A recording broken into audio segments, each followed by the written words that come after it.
அல்ஹம்துலில்லாஹ்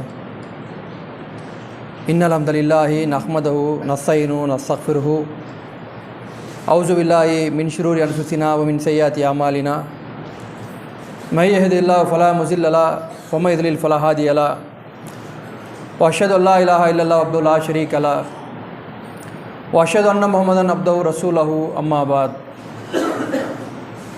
கண்ணியமிக்க அல்லாஹ்வின் நல்லடியார்களே, நம் இன்னும் மேலாக மதிக்கக்கூடிய முஹம்மது நபி ஸல்லல்லாஹு அலைஹி வஸல்லம் அவர்கள் மீதும் அவர்களை அப்படியே பின்பற்றி வாழ்ந்த சத்திய சஹாபாக்கள் மீதும் சஹாபிய பெண்மணிகள் மீதும் அவர்களை தொடர்ந்து வந்த தாபோயின்கள் மீதும் தாபோயின்கள் மீதும் இந்த சத்திய மார்க்கத்தை தூய வடிவில் கொண்டு வந்து சேர்த்த இமாம்களின் மீதும் இந்த உலகத்தில் வாழக்கூடிய அனைத்து முஸ்லீம்களின் மீதும் இந்த ஜும்மா தினத்தில் குழுமியிருக்கும் நாம் அனைவரின் மீதும் ஏகனாகிய அல்லாஹ்வின் சாந்தியும் சமாதானம் உண்டாகட்டும் என்று கூறியவனாக எனது ஜும்மாவை ஆரம்பம் செய்கிறேன். கண்ணியமிக்க அல்லாஹ்வின் நல்லடியார்களே, அல்லாஹ் தஆலா உலகத்திலே வாழக்கூடிய மக்கள் மத்தியிலே தன்னுடைய மார்க்கத்தை பின்பற்றக்கூடிய மக்களுக்கு சிறந்த சமுதாயம் என்று அல்லாஹ் தஆலா தன்னுடைய திருமறை குர்ஆனிலே சான்றளிக்கிறான். அல்லாஹ்வுடைய இந்த மார்க்கத்தை ஏற்றுக்கொண்டு அதன் அடிப்படையிலே நம்முடைய வாழ்க்கை அமைத்து கொள்ள வேண்டும் என்கிற எண்ணத்திலே அதனால் ஏற்படக்கூடிய பலவிதமான நஷ்டங்களும் துன்பங்களும் சகித்து கொண்டு நம்முடைய கடைசி உயிர் மூச்சு வரைக்கும் கூட இந்த மார்க்கத்திலே சரியாக பின்பற்றி மரணத்தை தழுவோம்ங்கிற எண்ணத்திலே நம்முடைய வாழ்க்கை அமைத்து கொண்டிருக்கிறோம். இப்படியாக ஓட்டி கொண்டிருக்கும் நம்முடைய வாழ்க்கையில் இந்த மார்க்கம் நமக்கு எப்படி கிடைத்தது, இந்த மார்க்கத்தினுடைய அருமையான பல விஷயங்கள், இந்த மார்க்கத்தினுடைய அந்த சுவை, இது எல்லாமே அறிந்து கொண்ட நாம் எத்தனையோ நபர்கள் இந்த மார்க்கத்தை அழிப்பதற்காக வேண்டி துடித்து கொண்டிருக்கிறார்கள். இன்னும் பலர் முஸ்லீம்களாக இருந்து கொண்டும் கூட இந்த மார்க்கத்தை சரியான முறையில் அறிந்து கொள்ளாமல் இருக்கிறார்கள். அழிக்கக்கூடிய அந்த மக்களை இது சத்தியம், இது அல்லாஹ்வுடைய மார்க்கம் என்று நிலைநாட்ட கடமைப்பட்டிருக்கிறோம். முஸ்லீம்கள் என்று சொல்லிக்கொண்டு மார்க்கத்துக்கு முரணாகவும் மனோ இச்சையின்படி இதுதான் மார்க்கம் என்று பின்பற்றி கொண்டிருக்கும் அந்த மக்களுக்கும் யார் இந்த சத்தியத்தை சொல்வார்கள் என்று நாம் அலசி பார்க்கும் பொழுது அல்லாஹ் தன்னுடைய திருமறை குர்ஆனிலே யார் சிறந்த சமுதாயம் என்று சொல்கிறானோ அந்த சமுதாய மக்கள் தான் அந்த மக்களுக்கு புரிய வைக்க வேண்டும், விளக்கி பாடம் நடத்த வேண்டும். அல்லாஹ் தஆலா தன்னுடைய திருமறை குர்ஆனில் ஒரு அழகான ஒரு வசனத்தை சொல்கிறான். குன்தும் ஹைர உம்மத்தின் உக்ரிஜுல் லின்னாசி துமாரூன பில் மாரூஃப் வ தன்ஹவுன அனில் முன்கரி வ தூமினூன பில்லாஹ். அல்லாஹ் சூர ஆல இம்ரான்ல சொல்லி காட்டுறான், நீங்கள் மனித குலத்திற்கு தேர்வு செய்யப்பட்ட சிறந்த சமுதாயமாக நீங்கள் இருக்கிறீர்கள். நீங்கள் நன்மையை ஏவுகிறீர்கள், தீமை தடுக்கிறீர்கள், நீங்கள் அல்லாஹ்வை நம்புகிறீர்கள். அல்லாஹ் தஆலா சூர ஆல இம்ரானில் 110வது சொல்லி காட்டுறான். நீங்கள் நன்மை ஏவுகிறீர்கள், தீமையை தடுக்கிறீர்கள், அல்லாஹ்வை நீங்கள் நம்புகிறீர்கள். இந்த வசனம் நமக்கு பொருத்தமானதாக இருக்கும். இந்த சத்தியத்தை ஏற்றுக்கொண்டோம், ஏற்றுக்கொண்ட இந்த சத்தியத்தை நம்ம அளவில் நாம் வைத்துக்கொள்ளாமல் வேறு மக்களுக்கும் நாம் சொல்லிக் கொண்டிருக்கிறோம். நமக்குண்டான வசனம் என்று நமக்கு மனதுக்குள்ளே தோணலாம், நமக்கும் பொருந்தக்கூடிய வசனம்தான். ஆனால் இந்த வசனத்திற்கு மிக முக்கியமாக சொந்தக்காரர்கள் யார் என்று சொன்னால் அல்லாஹ்வுடைய தூதரோடு வாழ்ந்த சஹாபாக்கள். அவர்களுக்கு தான் மிக கனக்கச்சிதமாக 100க்கு 100% பொருந்தக்கூடிய வகையில் இந்த வசனம் இருக்கிறது. ஏனென்று சொன்னால் அல்லாஹ்வுடைய தூதர் அவர்கள் இந்த மார்க்கத்தை ஏற்றுக்கொண்டு இந்த சத்தியத்தை மக்கள் மத்தியிலே சொல்லும் பொழுது பல துன்பங்கள் மத்தியிலே, பிரச்சனைகள் மத்தியிலே, தங்களுடைய செல்வங்களை இழக்கக்கூடிய இந்த சமயத்திலே இந்த மார்க்கத்தை ஏற்றுக்கொண்டு தன்னளவில் நான் வைத்து கொள்ளாமல் வேறு சமுதாய மக்களுக்கும் சொல்ல வேண்டும் என்று அன்றைக்கு வாழ்ந்த சஹாபாக்கள் இந்த சத்தியத்தை எடுத்து சொன்னார்களே, அவர்களுக்கு தான் மிக கச்சிதமாக இந்த வசனம் பொருந்துகிறது. அல்லாஹ்வுடைய தூதர் அவர்களும் வாழக்கூடிய சமுதாயங்களிலேயே மிகச்சிறந்த சமுதாயம் யார் என்றால் அல்லாஹ்வுடைய தூதருடைய வாழ்ந்தாங்கல்ல, அதுதான் மிக சிறந்த சமுதாயம் பண்ணாங்க. ஏன்னா சஹாபாக்கள் இந்த மார்க்கத்திற்காக வேண்டி அவர்கள் சுமந்த பொறுப்புகள் அவ்வளவு, ஏற்றுக்கொண்ட சத்தியத்திற்காக வேண்டி அவர்கள் சுமந்த இழப்புகள் அவ்வளவு. இந்த மார்க்கம் எனக்கு கிடைத்து விட்டது, இது என்னுடைய பொறுப்பு. இந்த மார்க்கத்தை 4 பேருக்கு நான் போய் சொல்லணும், இது என்னுடைய பொறுப்பு. நான் ஏதோ 2-3 விஷயங்களை நான் அறிந்து கொண்டேன், இது என்னுடைய பொறுப்பு. சத்தியத்தை அறிந்து கொண்ட அந்த சஹாபாக்கள் அது எனக்கு உண்டானது மட்டுமில்லை, இது என்னுடைய பொறுப்பு என்று அந்த சஹாபாக்கள் தன்னுடைய வாழ்க்கையில நிலைநாட்டி காண்பித்தார்கள். அதற்காகத்தான் அல்லாஹ் தஆலா சொல்லி காட்டுகிறான், நீங்கள் நன்மை ஏவுகிறீர்கள், தீமை தடுக்கிறீர்கள், நீங்கள் தான் சிறந்த சமுதாயம். அல்லாஹ்வுடைய தூதருடைய அந்த காலகட்டத்தில் பயணித்தார்கள் சஹாபாக்கள். அவர்கள் பொறுப்பை எடுத்துக்கொண்டார்கள். மார்க்கம் எனக்கு தெரிந்து விட்டது, நான் அறிந்து கொண்டேன், என்னோடு நான் வைத்துக் கொள்ள மாட்டேன், நான் மட்டும் பின்பற்ற மாட்டேன். நான் தெரிந்து கொண்ட இந்த மார்க்கத்தை நான் பலருக்கு போய் சொல்லுவேன். இஸ்லாம் தவறாக யாரெல்லாம் பயன்படுத்துகிறார்களோ, சரியான முறையில் அவர்கள் பயன்படுத்தாமல் அவர்களுக்கு சொல்லுவோம். இது மார்க்கம் தவறு என்று யார் நினைக்கிறார்களோ அவர்களுக்கு போய் சொல்லுவோம். இந்த மார்க்கத்தை யாரெல்லாம் குழி தோண்டி புதைக்க வேண்டும் நினைக்கிறார்களோ அவர்களுக்கும் சொல்லுவோம் என்று ஏற்றுக்கொண்ட இந்த மார்க்கத்தை தன்னளவிலே தன்னுடைய குடும்ப அளவில் வைத்துக் கொள்ளாமல் பொறுப்பாக எடுத்தார்கள். அந்த ஏற்றுக்கொண்ட அந்த பொறுப்பை அவர்கள் நிலைநாட்டிய விதம் என்று பார்த்தோம்னா, நாமெல்லாம் இந்த மார்க்கத்தை இன்றைக்கு எந்தவித கஷ்டம் இல்லாமல், எந்த ஒரு பிரச்சனை இல்லாமல் அனுபவித்துக் கொண்டிருக்கிறோம். இந்த மார்க்கத்திற்காக அவர்கள் பல விலைகளை கொடுத்து விட்டார்கள். அவர்கள் கொடுத்த விலையின் காரணமாகத்தான் இன்றைக்கு சுதந்திரமாக இந்த மார்க்கத்தை ஆண்டு அனுபவித்துக் கொண்டிருக்கிறோம் நாம். அதனால தான் அல்லாஹ்வுடைய தூதர் அவர்கள் அந்த சஹாபாக்களை குறிப்பிட்டு சொல்லும் பொழுது பல செய்திகளை சொல்கிறார்கள். சஹாபாக்களை சொல்லும் பொழுது, அன்சாரிகளை பற்றி அல்லாஹ்வுடைய தூதர் பேசும் பொழுது, அவர்கள் என்னுடைய இறைப்பை நாங்க. அன்சாரி தோழர்களை பற்றி அல்லாஹ்வுடைய தூதர் சொல்லும் பொழுது, அன்சாரி தோழர்கள் என்னுடைய இறைப்பை. ஒரு மனிதனுக்கு இறைப்பை இல்லைன்னா ஒன்றுமே வேலை நடக்காது, செத்துருவான். இறைப்பை கண்டிப்பாக தேவை, முக்கியம். அல்லாஹ்வுடைய தூதர் அவர்களுக்கு இவ்வளோ பெரிய இடத்துல தூக்கி வைக்கிறாங்க. அன்சாரி தோழர்கள் என்னுடைய இறைப்பை, என்னுடைய கருவூலம்னாங்க. அதே போல் அல்லாஹ்வுடைய தூதர் இன்னொரு சொல்லி காட்டுறாங்க, என்னுடைய சஹாபாக்களை நீங்கள் ஏசாதீர்கள் சொல்லிவிட்டு சொல்கிறார்கள், அவர்கள் ஒரு கையளவு தர்மம் செய்தால், என்னுடைய தோழர்கள் ஒரு கையளவு தர்மம் செய்தால் நீங்கள் ஒரு உஹது மலை அளவுக்கு தர்மம் செய்தாலும் ஈடாகாது. அப்போ எவ்வளோ பெரிய ஒரு விலை கொடுத்துருக்குறாங்க இந்த மார்க்கத்திற்காக வேண்டி, அந்த சுமந்த பொறுப்பிற்காக வேண்டி. என்ன பொறுப்பு? பதவி இல்லை, பட்டங்கள் இல்லை, தலைவர் இல்லை, செக்ரட்டரி இல்லை, ஒன்றுமே இல்லை. என்ன பொறுப்பு? மார்க்கம் என் மீது திணிக்கப்பட்டது, நான் ஏற்றுக்கொண்டேன், ஏற்றுக்கொண்ட இந்த மார்க்கத்தை என் பொறுப்பாக கருதுகிறேன், என்னளவில் வைத்துக் கொள்ள மாட்டேன் என்று சஹாபாக்கள் அவர்கள் கொடுத்த விலைதான் அல்லாஹ்வுடைய தூதர் தூக்கி எங்கே வைக்கிறாங்கன்னா, அவர்கள் கொடுக்கக்கூடிய ஒரு கையளவு அல்லது கையில் பாதி அளவு தர்மம் செய்தால், நீங்கள் உஹது மலை இருக்குல்ல, அந்த உஹது மலை அளவுக்கு நீங்கள் தர்மம் செய்தாலும் அதற்கு ஈடு ஆகவே ஆகாதுன்னா, சஹாபாக்கள் எவ்வளோ பெரிய ஒரு தியாகத்திற்கு சொந்தக்காரர்கள். உரசி பார்க்க முடியுமா? நாம கிட்ட நிற்க முடியுமா?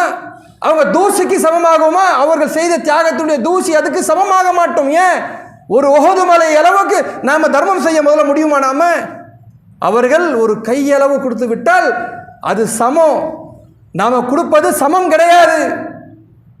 அல்லாஹ்வுடைய தூதர் அவர்களுக்கு அவ்வளோ தூக்கி மேலே வைக்கிறாங்க. இன்னும் சொல்ல போனால் அவர்கள் இந்த பொறுப்பை சுமக்கிறார்கள். சில நேரங்கள் அல்லாஹ்வுடைய தூதர் தளபதிகளாக பொறுப்பை கொடுக்கிறார்கள், சில நேரங்களில் தலைவர்களாக அவர்களுக்கு பொறுப்பு கொடுக்கிறார்கள். அந்த பொறுப்பை அவர்கள் கட்டியாண்ட விதம், அந்த பொறுப்பை கையாண்ட விதம், இது எல்லாமே ஆச்சரியத்திலும் ஆச்சரியமாக இருக்கிறது. செல்வந்தர்னா நான் இது செய்ய மாட்டேன் அது செய்ய மாட்டேன் சொல்லவே முடியாது. நான் ஏழையா இருக்கிறேன், என்னால் இந்த பொறுப்பை சுமக்க முடியாது சொல்லவே முடியாது. எதற்கும் துணிகிறார்கள். நான் பெரிய செல்வந்தனா இருந்தா இருந்துட்டு போறேன், நீங்கள் கொடுக்கக்கூடிய பொறுப்பை நான் சரிவர செய்வேன். நான் ஏழையாக இருக்கிறேன், ஒண்ணுமே இல்லாமல் இருக்கிறேன், அல்லாஹ்வுடைய தூதர் பொறுப்பை கொடுக்கிறார்களா, அதற்கு தகுந்தாற்போல் அவர்கள் செய்கிறார்கள். ஒரு போர்க்களத்திலே, தபூக் போர்க்களம் நினைக்கிறேன், அந்த போர்க்களம் முடித்து திரும்பி வந்து கொண்டிருக்கிறார்கள் சஹாபாக்கள். அப்படி வரக்கூடிய அந்த சமயத்தில் பார்க்கிறோம் ஹதீஸ்களில், சாப்பாடு உணவு கிடையாது. இன்னைக்கு நமக்கு இருக்கிற மாதிரி இல்லை, வெரைட்டியாக நமக்கு உணவு இருக்கிறது. என்ன வகை வகையாக இருக்கிறது, ஒன்றுக்கு 100 வகை 200 வகை. இன்னைக்கு காலையில் ஒன்று சாப்பிட்டோம்னா 4 வகை. ஒரு ஹோட்டலில் போய் உட்காந்தா 4 வகைமா 5 விதமாக சாப்பிட்லாம். நம்ம மத்தியானம் வகை 10 விதமாக சாப்பிட்லாம். அவ்வளோ நமக்கு இருக்கிறது.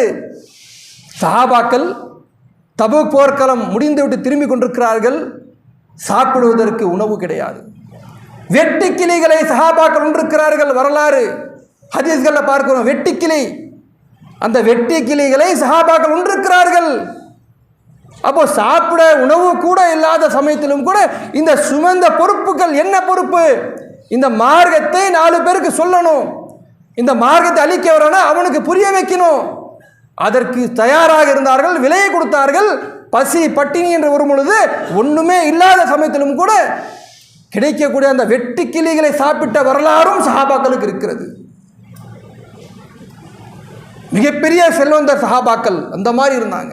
சிலர் பிற செல்வாக்குக்கு சொந்தக்காரர்கள் சில சஹாபாக்கள் இருந்தாங்க. இன்னைக்கு நமக்கு கொஞ்சம் செல்வம் வந்துருச்சுன்னா, இந்த வேலை நான் செய்யணுமா, இது நான் எடுக்கணுமா, இது நான் தூக்கணுமா, இது அதுக்குன்னு ஆள் இருக்கிறாங்க, அவங்க செய்து கொள்வார்கள். அப்படி நமக்கு வருகிறது.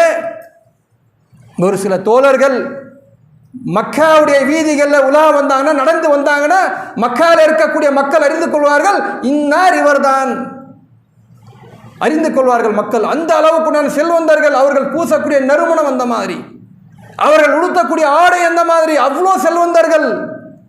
அப்படிப்பட்ட செல்வந்தரும் கூட ஒரு கட்டத்தில் நாம் இந்த இஸ்லாம் என்கிற இந்த பொறுப்பை சுமந்து விட்டோம். சுமந்த இந்த இஸ்லாமிய இந்த பொறுப்பை நாம் சரிவர செய்ய வேண்டும். அதற்குண்டான விலை என்னுடைய அனைத்து பொருளாதாரத்தை தியாகம் செய்ய வேண்டும் என்றால் நான் தயார். தியாகம் பண்ணாங்க. முஸாப் இப்னு உமைர் அவர்கள் மக்காவிலே வாழும் பொழுது மிகப்பெரிய செல்வந்தர். ரோட்ல நடந்து வந்தாங்கன்னா அவர்கள் பூசக்கூடிய நறுமணம் கமலும். மக்கள் அப்படியே சொல்லிடுவாங்க, முஸாப் உமைர் போறாருன்னு சொல்லிடுவாங்க. அந்த அளவுக்கு கொடுத்தக்கூடிய ஆடைகள் அந்த மாதிரி. என்ன விலை கொடுத்தாங்க அவர்கள் இந்த மார்க்கத்திற்காக வேண்டி, இஸ்லாத்திற்காக வேண்டி சுமந்த பொறுப்பு. கடைசி கட்டத்தில் உஹது போர்க்களத்தில் கஃன் துணி கூட இல்லாமல் அந்த போர்க்களத்தில் அவர்கள் ஷஹீதானார்கள். எத்தனை தடவை இந்த வரலாற்றை கேட்டிருக்கிறோம், படித்திருக்கிறோம். இவ்வளோ பெரிய செல்வந்தர் மக்கால நடமாடினா மக்கள்லாம் பார்க்காமலே சொல்லிடுவாங்க, அந்த மாதிரியான செல்வந்தர். அவருடைய நிலைமை இந்த மார்க்கத்திற்காக பொறுப்பை சுமந்த காரணத்தினால் மக்காவிலிருந்து ஹிஜ்ரத் செய்து மதீனாவுக்கு வருகிறார்கள். மதீனாவில் வந்துட்டு இந்த மார்க்கத்தை முதல் அவங்க தான் ஹிஜ்ரத் செஞ்சாங்க. ஹிஜ்ரத் செய்த முதல் கூட்டத்தில் முஸாப் பின் உமைர் இருக்கிறாங்க. அவர்கள் உஹது போர்க்களத்தில் கொல்லப்பட்டு கஃன் துணி போடும் பொழுது கடைசியாக அவருடைய கால்கள் தெரிகிறது. மக்கள்லாம் சொல்றாங்க, கால் தெரியுது, இழுத்து மூடுங்கிறாங்க. அல்லாஹ்வுடைய தூதர் அவர்கள் துணியை கொஞ்சம் இழுத்தாங்கன்னா தலை தெரிகிறது. கடைசியில் தலையை துணி போட்டு மூடி விட்டு ஒரு பிள்ளை போட்டு நாம் மூடணுங்கிறாங்க. ஹதீஸ்களில் பார்க்கிறோம். சாதாரண நபர் கிடையாது முஸாப் பின் உமைர் அவர்கள். மிகப்பெரிய செல்வத்துக்கு சொந்தக்காரர் அவர்கள். எவ்வளோ பெரிய விலை கொடுத்துருக்கிறாங்க. எல்லாமே தூக்கி போட்டு விட்டு ஹிஜ்ரத் செய்து மதீனாவுக்கு வந்து மக்களுக்கு இந்த மார்க்கத்தை சொல்லி ஒரு கட்டத்தில் ஷஹீது மாட்டி எல்லாமே திறந்துட்டாங்க. அதுதான் பொறுப்பு. இந்த மார்க்கம் என்று நம்ம கிடைத்து விட்டால் அதற்கு என்னென்ன செய்யணுமோ அதெல்லாமே நம்ம செய்யணும். அல்லாஹ்வுடைய தூதர் அவருடைய காலகட்டத்தில் இந்த மாதிரியான வரலாறுகள் ஏராளம்.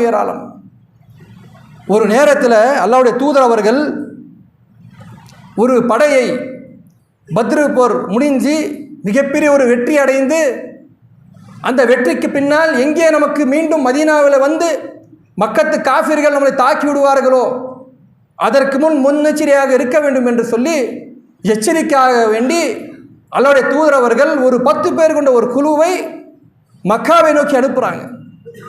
ஏதாவது மக்கள் திட்டம் போட்டு கொண்டிருக்கிறார்களா, நம்மளை தாக்குவதற்கு ஏதாவது அவங்க மத்தியிலே ஏதாவது சூழ்ச்சி நடக்கிறதா, உளவு பார்க்க வேண்டும், இதற்காக வேண்டி கேட்குறாங்க.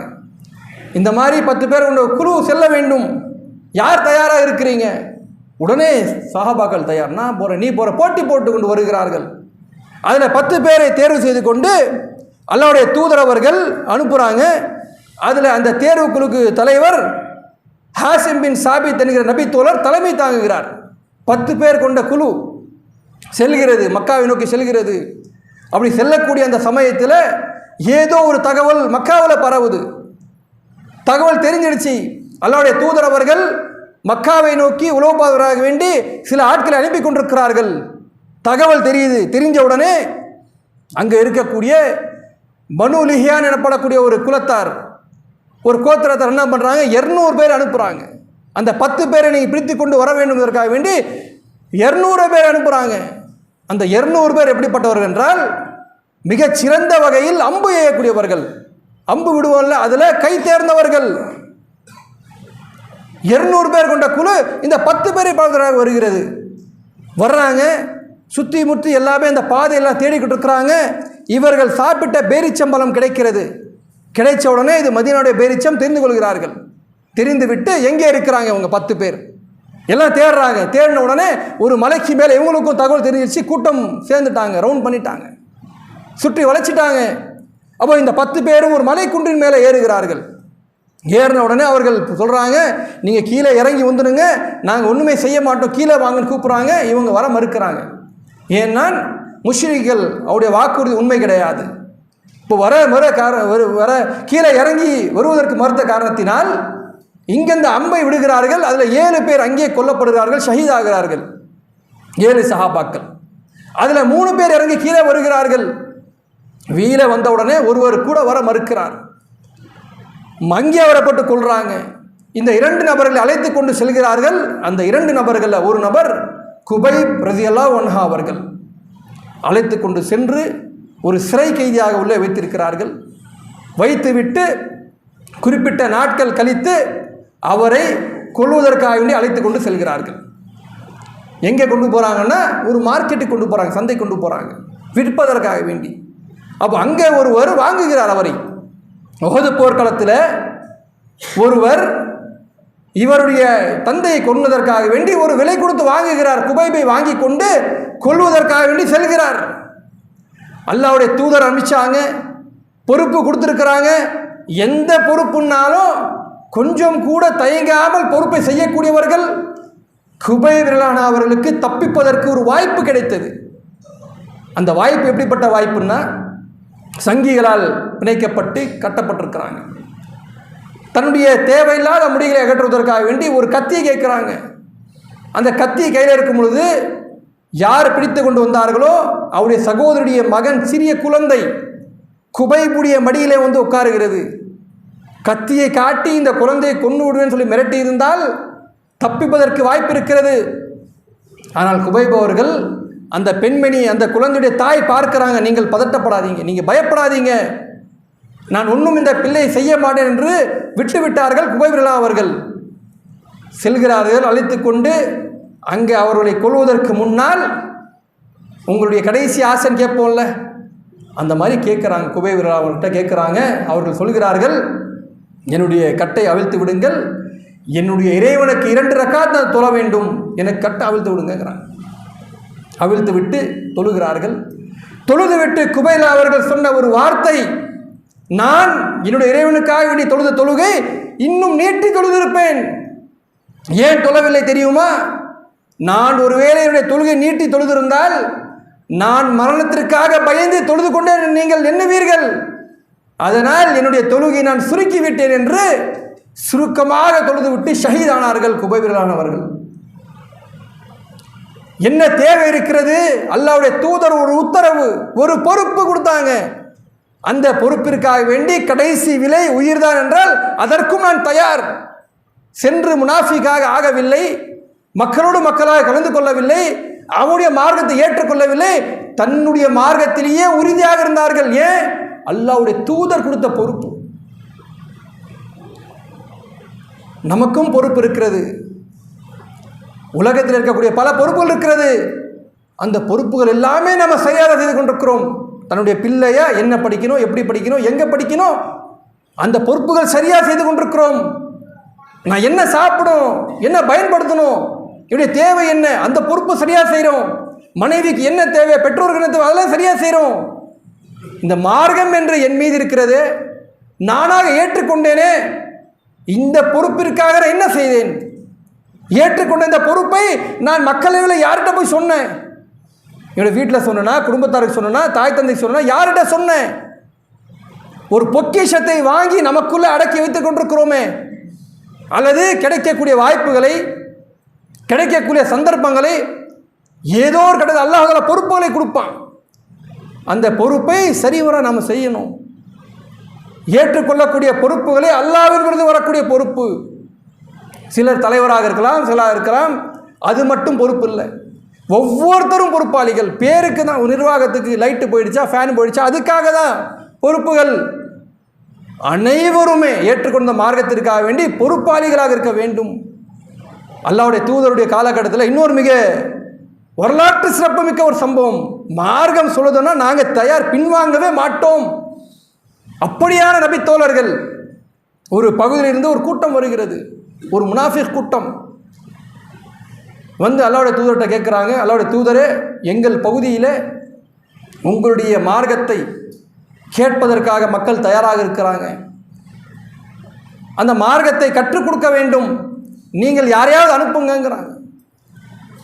அப்படி சொல்லக்கூடிய சமயத்தில் அல்லாஹ்வுடைய தூதர் அவர்கள் 70 பேர் கொண்ட ஒரு குழுவை அனுப்புகிறாங்க. இந்த மார்க்கத்தை போய் சொல்லுங்க. 70 பேரும் தயார். அல்லாஹ்வுடைய மார்க்கத்தை தானே நம்ம சொல்ல போகிறோம்.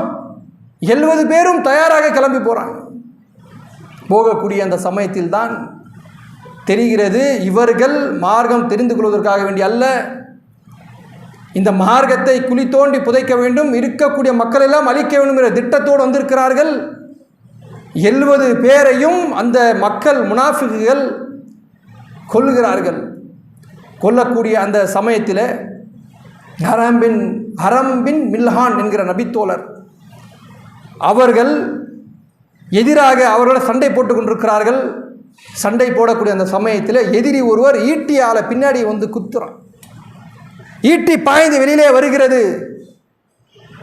வந்தவுடனே அவர்கள் சொல்கிறார்கள், இறைவா, என்னுடைய இலக்கை நான் அடைந்து விட்டேன். அந்த ரத்தம் பீறிக்கிட்டு இருக்கிறது, ஹதீஸில் பார்க்கிறோம். அந்த ரத்தத்தை எடுத்துக்கொண்டு தன்னுடைய உடம்புடைய முகத்திலையும் பூசிக்கொண்டு சொல்கிறார்கள், என்னுடைய இலக்கை நான் அடைந்து விட்டேன்.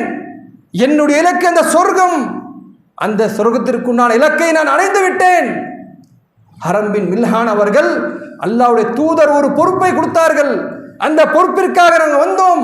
இந்த சமயத்தில் இப்படிப்பட்ட ஒரு நிலைமை ஆகிவிட்டது, ஆனால் இதுதான் என்னுடைய ஆசை, இப்படிதான் கொல்லப்பட வேண்டும், இந்த மார்க்கத்திற்காக வேண்டி துணிந்து இருந்தோம், அப்படியே நடந்தாகிவிட்டது சொல்லி, இறைவா, எது இலக்காக திருந்தோமோ அந்த இலக்கை நாம் அடைந்து விட்டோம் என்று ஹரம் பின் மில்ஹான் அவர்கள் தன்னுடைய ரத்தத்தை பார்த்து பயமே படலை. நமக்கு ரத்தம் வந்தால் என்னங்க ஆகும்? கொஞ்சம் ரத்தம் வந்து பயமா இருக்கா இல்லையா நமக்கு? அடடா, உடனே ஹாஸ்பிட்டலுக்கு போகணும், கட்டு போடணும். கொஞ்சம் கூட பதட்டம் கிடையாது, பயம் கிடையாது. ஏன்? ஏற்றுக்கொண்ட மார்க்கம் அப்படிப்பட்ட மார்க்கம். நான் ஷஹீதானால் சொர்க்கவாதி, சொர்க்கத்துக்கு போவேன், எனக்கு எந்த அச்சமும் இல்லை, எந்த பயமும் இல்லை, எனக்கு இஸ்லாம் என்கிற பொறுப்பு எனக்கு இருக்கிறது. ஹரம் பின் மில்ஹான் அவர்கள் கொஞ்சம் கூட பயப்படவில்லை. அந்த ரத்தத்தை பார்த்து ரத்தத்தை எடுத்து பூசிக்கொண்டு சொன்னார்கள், என்னுடைய இலக்கை நான் அடைந்து விட்டேன் இறைவா, இந்த செய்தியை என்னுடைய தோழருக்கு நீ சொல்லிவிடு. கடைசியாக பிரார்த்தனை செய்தார்கள்.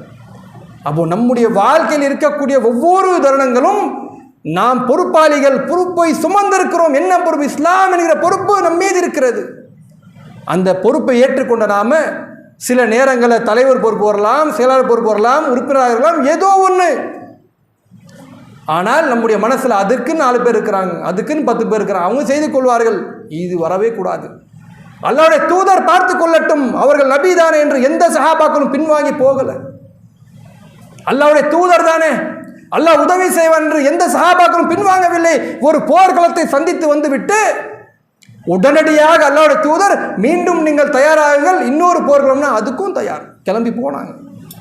பின்வாங்கல. அல்லாஹ்வுடைய தூதரை இப்போதானே வந்தோம், பசியோட பட்டினியோட கஷ்டத்தோடு இப்போ வந்து நிற்கிறோம், வாள் அப்போ தான் கீழே வைக்கிறாங்க.